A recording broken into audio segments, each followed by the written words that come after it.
அன்பார்ந்த விவசாய நண்பர்களே, நம்ம இப்போ என்ன செய்ய போகிறோம்னாக்கில் வந்து பார்த்தீங்கன்னா, மீன் அமிலம் எப்படி தயாரித்தல் அதை பற்றி உங்களுக்கு வந்து செயல்முறை விளக்கமாக காண்பிக்கிறோம். அதாவது வந்து பார்த்தீங்கன்னாக்கில் ஃபஸ்ட்டு வந்து பார்த்தீங்கன்னாக்கில் மீன் அமிலங்கிறது என்னன்னாக்கில் வந்து நம்ம வந்து பார்த்தீங்கன்னாக்கில் ஒரு 10 கிலோ வாளி நம்மளுக்கு வந்து ஒரு 5 லிட்டர் மீன் அமிலம் வேணும்னு நம்ம முடிவு பண்ணிட்டோம்னா ஒரு 10 கிலோ பக்கெட் 10 கிலோ வாளி எடுத்துக்கிறோம். 10 கிலோ வாளியில் வந்து பார்த்தீங்கன்னாக்கில் மீன் வேஸ்ட், அதாவது பார்த்தீங்கன்னா நம்ம கடையில் மீன் வாங்கும்போது மீன் வெட்டுறாங்க இல்லையா, அந்த வேஸ்ட்டை வந்து பார்த்தீங்கன்னாக்கில் மீன் வந்து ஒரு 5 கிலோ 10 கிலோ பக்கெட்டுக்குள்ளே ஒரு 5 கிலோ மீன் வேஸ்ட்டு போட்டுக்கிறோம். அதுக்கப்புறம் வந்து பார்த்தீங்கன்னா ஒரு 5 கிலோ நாட்டு சர்க்கரை, நம்மளுக்கு வெள்ளை சர்க்கரையும் போடலாம், நாட்டு சர்க்கரையும் போடலாம். நாட்டு சர்க்கரையில் வந்து கொஞ்சம் ரிசல்ட் நல்லாயிருக்கும். நாட்டு சர்க்கரை உங்களுக்கு வந்து விலை கம்மியாகவும் கிடைக்கும். நாட்டு சர்க்கரை கொஞ்சம் ரிசல்ட் நல்லாயிருக்கும். அதனால் வந்து நம்ம வந்து நாட்டு சர்க்கரையை பயன்படுத்துகிறோம். இப்போ வந்து மீன் அமிலம் தயாரித்தல் எப்படிங்கிறத பற்றி இந்த வீடியோவில் செயல்முறை விளக்கமாக காட்ட போகிறோம். ஃபஸ்ட்டு இந்த தம்பி பார்த்தீங்கன்னாக்கில் இவர் பேர் வந்து ஹரிபிரசாந்த். இவர் என்ன செய்கிறாருனாக்கில் ஒரு பக்கெட்டில் வந்து 10 கிலோ பக்கெட்டில் வந்து பார்த்திங்கன்னா ஒரு 5 கிலோ மீன் வேஸ்ட் இருக்குது, அப்படியே பார்த்துக்கோங்க. இன்னொரு பக்கெட்லேயும் வந்து பார்த்தீங்கன்னாக்கில் 5 கிலோ ஆல்ரெடி வந்து பார்த்தீங்கன்னா எடை போட்டது தான். இந்த பக்கெட்டில் 5 கிலோ மீன் வேஸ்ட்டு, இந்த பக்கெட்டில் 5 கிலோ மீன் வேஸ்ட் இருக்குது. அப்படியே பாருங்கள், பக்கத்தில் வந்து பார்த்தீங்கன்னாக்கில் 5 கிலோ நாடு சர்க்கரை, இந்த வாளியிலும் பார்த்தீங்கன்னாக்கில் இந்த பக்கத்துலையும் பார்த்தீங்கன்னா 5 கிலோ நாடு சர்க்கரை ஆல்ரெடி இருக்குது. அதாவது வந்து பார்த்தீங்கன்னாக்கில் ஒரு பக்கெட்டுக்கு 5 கிலோ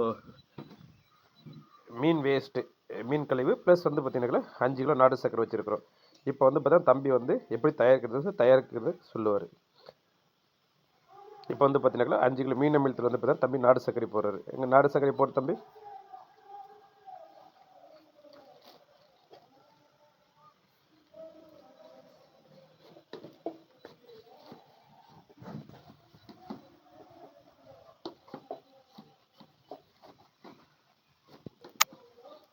இப்போ வந்து இந்த தம்பி வந்து பார்த்தீங்கன்னாக்கில் 5 கிலோ மீன் வேஸ்ட்டில் வந்து பார்த்தீங்கன்னாக்கில் 5 கிலோ நாட்டு சர்க்கரை பக்கத்தில் வச்சுக்கிட்டு கொஞ்சமாக கொட்டி கிண்டிக்கிட்டே இருக்கிறாரு. இதே மாதிரி வந்து பார்த்தீங்கன்னாக்கில் அந்த நாட்டு சர்க்கரை 5 கிலோ மீனுக்கு 5 கிலோ வெள்ளத்தை போட்டு இது மாதிரி வந்து பார்த்தீங்கன்னாக்கில் நம்மளுக்கு வந்து பஞ்சாமிர்தம் தெரியும் இல்லைங்களா, பஞ்சாமிர்தம் நம்ம சாப்பிட்டு இருக்கிறோம் இல்லையா, அந்த அளவுக்கு வர அளவுக்கு நம்ம வந்து இந்த மீன் அமிலத்தை வந்து பார்த்தீங்கன்னாக்கில் நன்றாக கலக்கணும்.